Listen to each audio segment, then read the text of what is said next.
Hey everyone, welcome to The Zest, the official podcast of Orange Coast Magazine. I'm Chelsea Ranieri, and you may recognize today's guest from performing as the lead singer for the Orange County-based band Tijuana Dogs, which is how I was first introduced to him.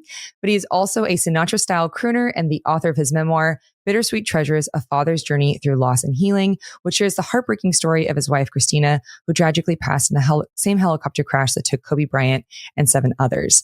All proceeds from his book goes towards the Christina Mauser Foundation, which supports women and girls in sports through scholarships and financial aid.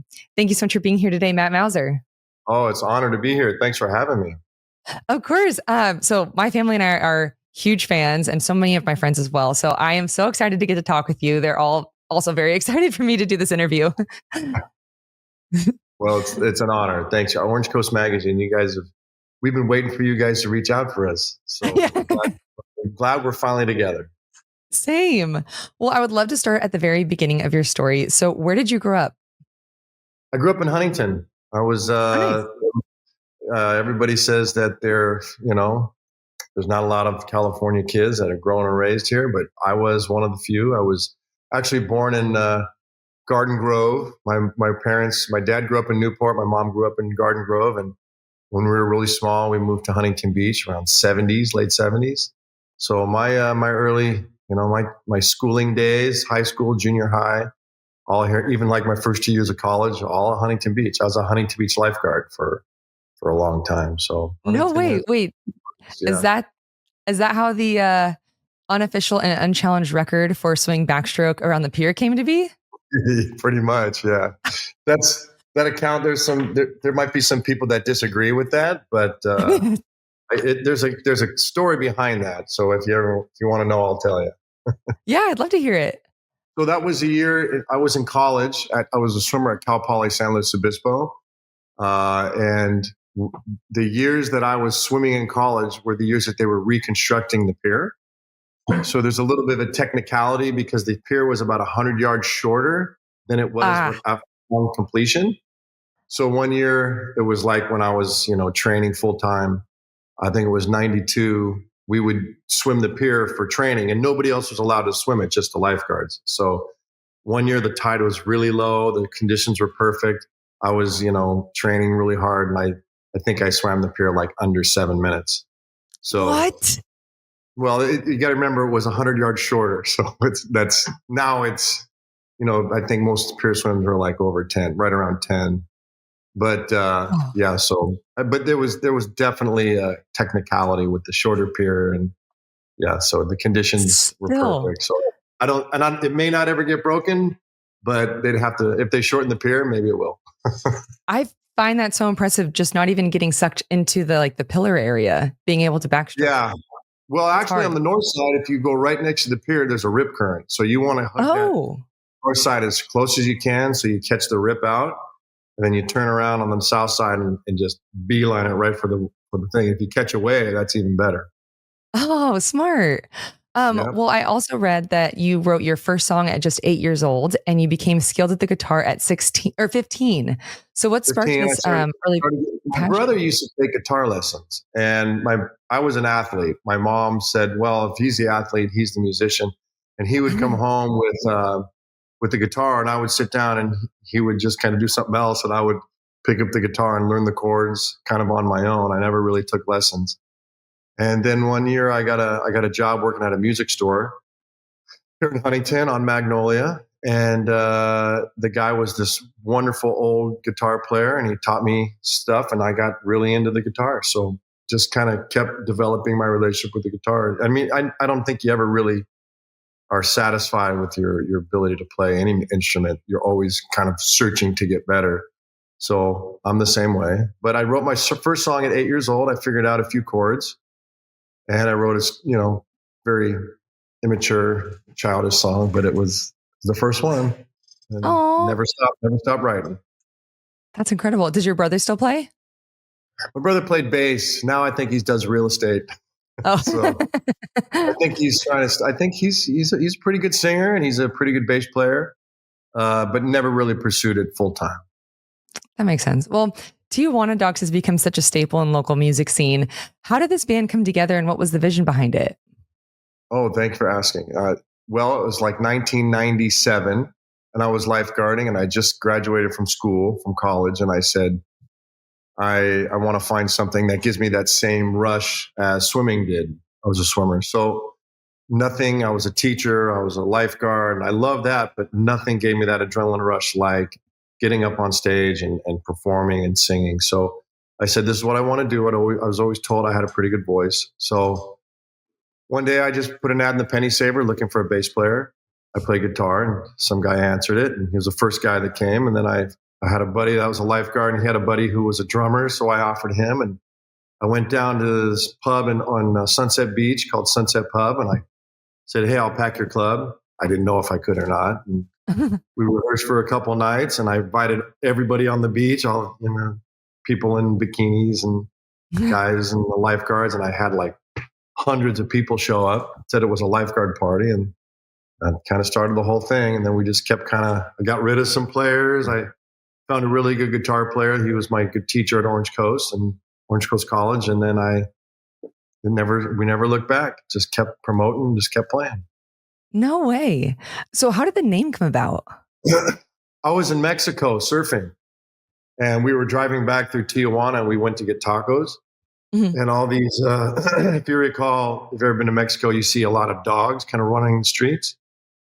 And I said, man, these dogs are mangy. These Tijuana dogs. And I went, that's a good name for a band. So I came back, and I was doing an open mic out somewhere in the Inland Empire, and they go, what's the name of the band? And I said, we don't have Tijuana Dogs. And that was it. I love that. That's no way. It's a great name, and we never looked back. A lot of times they think we're a mariachi band. When they first started playing, they're like, you guys do Spanish songs? I said, well, we do a few, but not really. And after it kind of, and I was thinking maybe someday I'll change it, because there was great names for bands like Sublime and, Blink 182 and all these like names. And I was like, Tijuana Dogs. But people seemed to come. People kept coming to the shows, and we couldn't change it. So, and then I grew to really like it. So. Yeah, and it looks great on the merch. I have the Tijuana Dogs hats. Yeah, okay, we got more. Yeah. We got a whole garage full of Tijuana Dogs hats. Oh, really? I love that. Well, your dance moves are just as iconic as your music. So were you always dancing with the band, or did that kind of evolve? I kind of always danced. Yeah. I mean, I used to work at the swap meet with my uncle, and we would sell speakers, and, everybody played air guitar, and back then, like in the early 80s. And if you recall, you don't recall, but I recall in the 80s, dancing was kind of, there was a break dancing kind of time, and like Michael Jackson, and like, there's a movie called Break In, and all the kids would break dance. I never broke dance, I guess, but I learned how to I would watch, and I would kind of at home and kind of do, a little, locking and popping. And I was not very good, but it was fun. And then I would see, Freddie Mercury, he'd be dancing. David Lee Roth would be dancing. And then Michael Jackson obviously was a great dancer. And so I kind of like thought, if as an entertainer, I wanted to kind of spice it up versus just stand there. And it seemed to work. People liked it, so I kept doing it. It totally changes the energy in the crowd. Like it's so fun, and like it makes everybody like want to dance. It's awesome. Yeah, it's like when music hits you. Live music is such a dynamic thing that when it hits you, you want to move. So I can't. Yeah. Sometimes I can't help myself. I've been on the road with I don't know if you know who David Foster is. He's a famous producer, right? 17-time Grammy Award winner. Celine Dion. He's done everybody. He's produced everybody. And he came up to me one time and he goes, Matt, maybe a little less dancing. I go, no problem. That's fine. Absolutely. So, I disagree. Well, yeah, usually the ladies, the gals kind of like it more. Yeah. He's paying, every so Oh, sorry. What was that? He was paying, he was paying me to sing. So I do it at whatever he said. Yeah, that's fair. Well, every concert that we've been to, as I mentioned, has such great energy. Do you have any memorable onstage moments that stand out to you? Great question. I would say when my children come up, being up there with my kids. My daughter Penny, we did a show. We've done shows in South County, wherever, huge crowds. Just for us, it's like a huge crowd. And she just gets up there. My son gets up there, and they're fearless. And I think for a father, that's probably the most. You just get so much pride watching your kids, with confidence, get up there and entertain and kind of doing what you do. And then they get back down and sell shirts and kind of like help the business. And I think for me, the fact that it's a family situation and people just, people want to see, you bring the kids up and they're awesome. So that's probably the best for me. Oh, I love that. I remember seeing your daughter sing. It was like a rock song, and it seems like a really challenging song to sing. They have great voices. Yeah, they're pretty good. They got good voices. Thank goodness. She did rock and roll by Zeppelin. Yeah, that's what it was. She does rock and roll by Zeppelin. She does Party in the USA, which she doesn't like to do, but the crowd goes crazy, so she'll do it. And then she does a Skilo. I wish I was a little bit taller. I wish I was like 80s rap. She came home from school. She goes, I love that song. I want to do that. I go, okay. And then Tom will do Blur, woohoo, and then he'll do Smells Like Teen Spirit by Nirvana. And then he'll do Bruno Mars, but he's kind of getting tired of that one. He likes kind of the hard rock stuff. He's taller than me now. So what? Yeah, he's a big boy. So that's wild. It was a couple Father's Days ago that we went and saw your band at the park in Fountain Valley. Yeah. Or Mile Square. Yeah. That was really fun. Mile Square, maybe? Yeah, it was like their summer festival or something like that. Oh, yeah. I think we're doing that again this year. Yeah. Oh, great. Well, that's what we'll be doing for Father's Day. So, well, the Matt Mauser father, it's fun to have him out there. That was like that Father's Day. I had both the kids out, and it was pretty soon. It was pretty, not too far away from when their mom passed. And that Father's Day, when we all got together, and COVID had just kind of cleared the year before, or was it coming to the end, and it was just like that was such a great day. It's just a beautiful day. Oh, well, I actually just saw the Matt Mauser band this past year, and it has such a different vibe compared to Tijuana Dogs. So how did this idea come about? I had never seen anything like that before. It was incredible. No, thank you. So when the Tijuana Dogs were playing, we started getting, a lot of private shows. We got weddings and corporate stuff. And usually you have to do what they call a dinner set, and then you do a dance set. And so for the dinner set, we had to learn a lot of like slower stuff, kind of some standards. And I would do Sinatra, and people would, we did The Way You Look Tonight or Fly Me to the Moon. And people would come up and say, man, you sound a lot like Frank Sinatra. So I knew a guy through my guitar player, Pete Jacobs, who had his own big band. And I said in 2011, I said, hey, would you like to do a Sinatra tribute band? And he said, absolutely. So we started that. I, just kind of did little local concerts. I rented out little gymnasiums and we promoted. But it was fun because it was kind of something different. And then it just evolved. And then we got doing bigger corporate gigs, and we got big weddings. We got huge accounts like American Airlines and all these huge accounts. And they started taking us around the country. And then we did Mar-a-Lago for New Year's with the big band, and it just kept going until, so at the time my wife was running two bands. So it just, but it was kind of a slow roll, but then it, like everything else, it gained traction and then kind of got really big. So I not only was doing the Tijuana Dogs, but was doing that one as well. So we were really busy. Yeah, I can't imagine. Well, speaking of Christina, you guys actually met at a Tijuana Dogs concert. Is that right? Yes. Yep. She came up and bought a shirt and a CD. Yeah. And she was I think she was there with friends. I said, man, who's that? And I just kind of took notice. And then she came back again. I guess she was having fun, and she was kind of more with just a couple friends. And then she came back again, and then she was alone, and I asked her out. Oh, I love that story. Yeah, That's so sweet.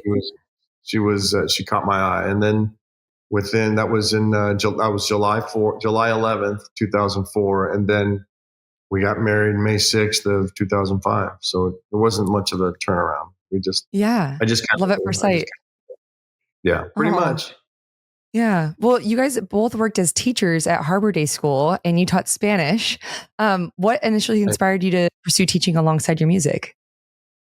Well, when I graduated from college, I didn't want to be a starving artist. Mm. I wanted to have money.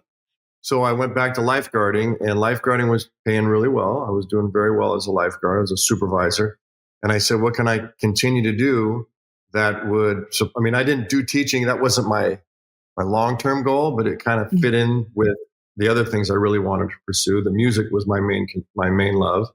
And I knew that's what I wanted to do. And I knew I was going to succeed. I didn't give myself a plan B, but I didn't want to be a starving artist. So I started teaching, and I could control a class. I was a pretty good teacher, and I used music in the classroom, and it became a lot of fun.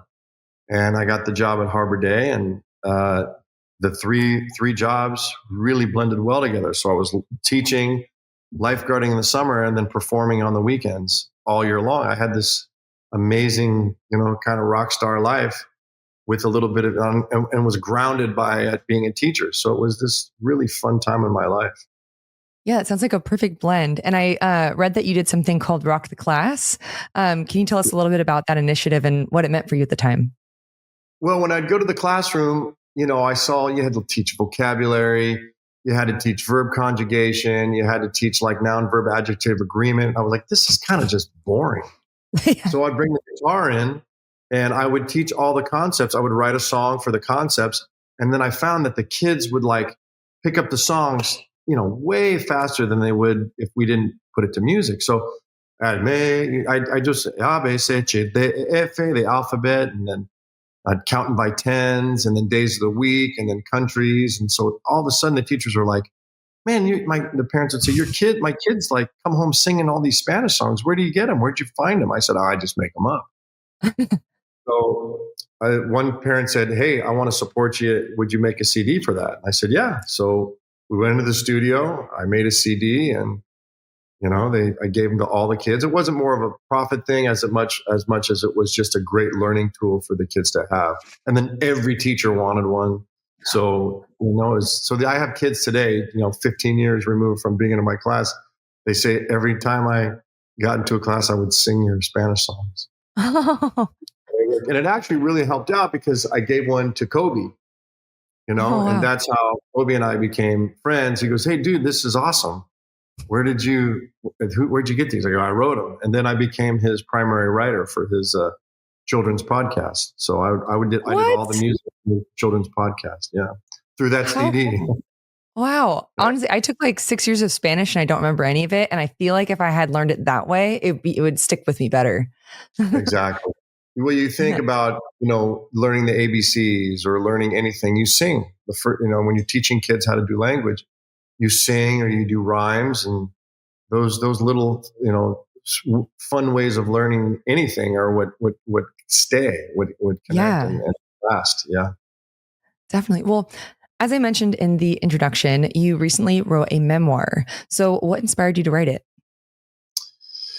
we got an offer from a publishing company, and we had thought about writing a book. We wanted to tell our stories, but more than anything, I wanted my children to have an account of what life was like prior to their mom passing, and then what my life was like, and then how I got through it, because they were so young, when everything Um, happened. I wanted my kids, I did, and you could tell them, but I wanted them as adults to be able, when I'm gone, to be able to say, here's an account of what we went through as a family. So I took up their offer. The publishing company made me an offer, and I said, let's do this. I gave it some thought, and then we had a writer. It wasn't really working. So a friend of mine, my social media gal, Katie, and we decided we can do this. So we sat down for a better part of a year and just hashed it out. wow. As a journalist, writing and stuff like that, I have an idea of how difficult it can be to be vulnerable in that process. So what was that emotional journey like for you? that was really hard. I had to relive, you know, the worst moments of my life. But Yeah. but if I'm going to tell the story, I had to be honest. And, you know, it's a story worth telling. I wanted people to know that who my wife was. I wanted people to know how much I loved her. I Mhm. wanted my children to know how much I loved their mom. And so to be able to do that, to get that across, you have to be honest. And so lose your wife, there's no way around the pain. So you just have to tell your story as best you can. Wow. Well, is there, It was easy. It was very hard. yeah, I imagine. Well, is there a particular story from the memoir that you would like to share? Any happy memories or things like that? Some happy memories were the first time I was kind of bragging to my wife one time about being a great athlete. Mhm. And, I picked up basketball later in life, and I didn't know she'd never bragged about how good a basketball player. She was like all Orange County. She was All-Star game MVP. She got scholarship offers to like all these different schools to play basketball. And so one day I said, "Hey, let's go in the front yard. I had a basketball hoop and let's play." And she just kicked my butt. And I remember thinking, who is this girl? Why is she so good? And at first I was a little intimidated. I said, do I want to, this was like when we first started dating. And then after I kind of realized just how athletic and talented and strong she was, like both physically and mentally, I was like, oh man, this is an amazing human being. So that Wow. was great moments. Yeah. I love I that tell those story. stories, yeah, I talk a lot about her. She was so humble. She would never brag about anything, but she didn't have to. She was like, she shined wherever she was.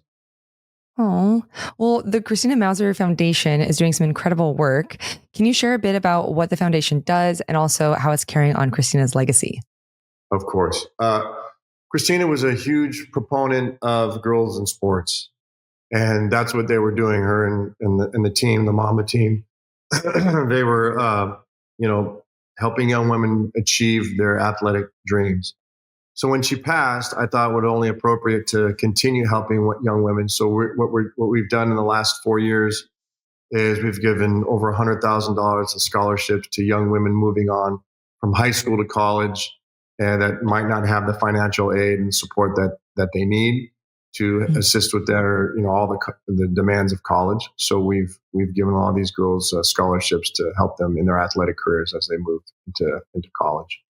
That's incredible. Is how can listeners want to get or like volunteer or donate for those who want to They get can go to involved? the website Christina Mauser Foundation, and they can email us through my website Matt Mauser, or the Instagram Matt Mauser, and Facebook, but ChristinaMauserFoundation.com. Amazing. .org. Sorry, .org. Org. ChristinaMauserFoundation.org. Yeah. And they Amazing. can help every year around this time. In fact, we're doing it right now. They can go online, and we have a registration to be a recipient for one of the scholarships. So Oh, great. we usually pick some girls from California. We pick some from her alma mater, Edison High School, and then we pick somebody nationwide. So last year we gave out 4 scholarships, and then we all come together and we have a big meeting. We bring them out. A couple of years ago, we did it at the Rose Bowl for the Rose Bowl's 100th anniversary, and we brought all these gals out that won the scholarships. It's been a lot of real positive things happening with the Yeah. foundation. Sounds incredible. Well, I would be remiss if I did not mention that you auditioned for America's Got Talent in 2021. I watched the tape. It's amazing. What was this audition process like? So we did a benefit concert online during COVID. This was like in a year. It was exactly a year. It was from her death. And the next day I got this call from a talent agent on America's Got Talent. They said, would you want to be on America's Got Talent? I said, nah, I don't think I'm ready for that. I don't really want that kind of, I don't want to like get well known for that stuff. But I called my agent. I told my mother-in-law, Christina's mom, and I told her brother, Christina's brother, Matt, and I said, this is the offer. They were like, what do you got to do? You got to do it. So I said, I will do it if I can tell our story and I can bring awareness that life goes on. And I'll do it if I can bring my kids, and I can talk about, how we got to keep moving forward, and we have to pick the right song. So I agreed to it. It was a really great experience, and it opened a lot of doors. Through that experience, I got a couple rounds, and through that experience, I met a famous producer named David Foster. I was going through Starbucks, and he called while I was going through Starbucks and said, "Matt, I want you to start singing with me." So it ended up being a real positive thing. It was hard to do. It's a lot of waiting around. It's a lot of anxiety. You get up there. But when I got up there finally and I was able to perform, it was really meaningful. I felt really, like this is I'm glad I made this decision. So it ended up being a real positive thing. Wow. Well, is there anything coming up in your career that you would like to shout out for listeners to keep an eye out for? Yes, I got a whole thing. So we have April 6th, we're doing a book signing here in Newport Beach at a club called Campus Jacks, one of our favorite jazz clubs. The band plays there, both my Sinatra and the Tijuana Dogs. So on April 6th, we're doing a book signing. We hope people come out. I have the Tijuana Dogs will be playing at the Beer Garden, Huntington Beach. We're returning to Huntington Beach, where we got our start, and we're going to have a big show May 2nd. And then I have a show at the Brea Improv on July 13th with the big band, with my Matt Mauser big band. So that's kind of the Sinatra. But we just did a show at we just played with the Long Beach Philharmonic on last Saturday, and we sold over 4,000, close to 5,000 tickets. And it's just so much fun, and we're getting a pretty big crowd. So we're excited to do the Brea Improv. We want to sell that show out on July 13th, as we do the Beer Garden on May 2nd. So, we just keep working. We love working. We love performing. We love playing. So, and we just appreciate people coming out and supporting us. Definitely. Well, I will likely be at, if not both, one of those. So, awesome. Very excited. But we are coming to the end of our time. But before I let you go, I have 3 final questions for you that we call the Thoughtful 3. So first, what advice do you have for someone who might be listening that recently lost a loved one and is going through the difficult path of grief? Yeah. Every day is a challenge. Like there'd be days where I wasn't able to. Still today, there's days where I'm not able to get up out of bed, or I think I'm not. But you have to just get up. Every day, just get up and start moving. And remember that life is for the living. Love is for the living, and life is for the living. And you have to love yourself. You have to learn to reach out. And I call it, the name of the book is called Bittersweet Treasures. And I call it treasures because when you're going through grief, you have to actively search for the things that bring you happiness. They're not going to come. You're just not going to wake up and be happy. It's a process, and it takes effort. So get up, find those treasures in life that are important to you. Everybody's different. For me, it was swimming and music and my children. And every day I had to dig for that happiness. So get up and start digging. Oh, that's amazing advice. Thank you for sharing that. Well, second, what would you tell your younger self knowing what you know now? Well, there's a lot of things I would have told myself. I would have told myself not to worry about what other people think. Stop worrying about what other people do and other people think. Just be yourself and be honest with yourself and love yourself and do what you think. Do what you love. Do what you love. I love that. And then lastly, what advice do you have for people when they find themselves outside of their comfort zone? That's the same thing. When you're like getting up on the public speaking, and there's times I'm thinking, what the hell am I doing here? How am I in front of all these people? Why me? And it's like, embrace the moment and don't be afraid to just be honest and be yourself. I think being comfortable in your own skin is probably the best advice I could give. Just be comfortable with who you are and don't make excuses for being yourself. Definitely. Well, thank you so much for doing this. I had such a great time getting to talk with you. I've been looking forward to this interview for weeks. So this is amazing for me. Well, God bless you. And thank you, Orange Coast, for for asking us to do the interview. We appreciate it. Of course.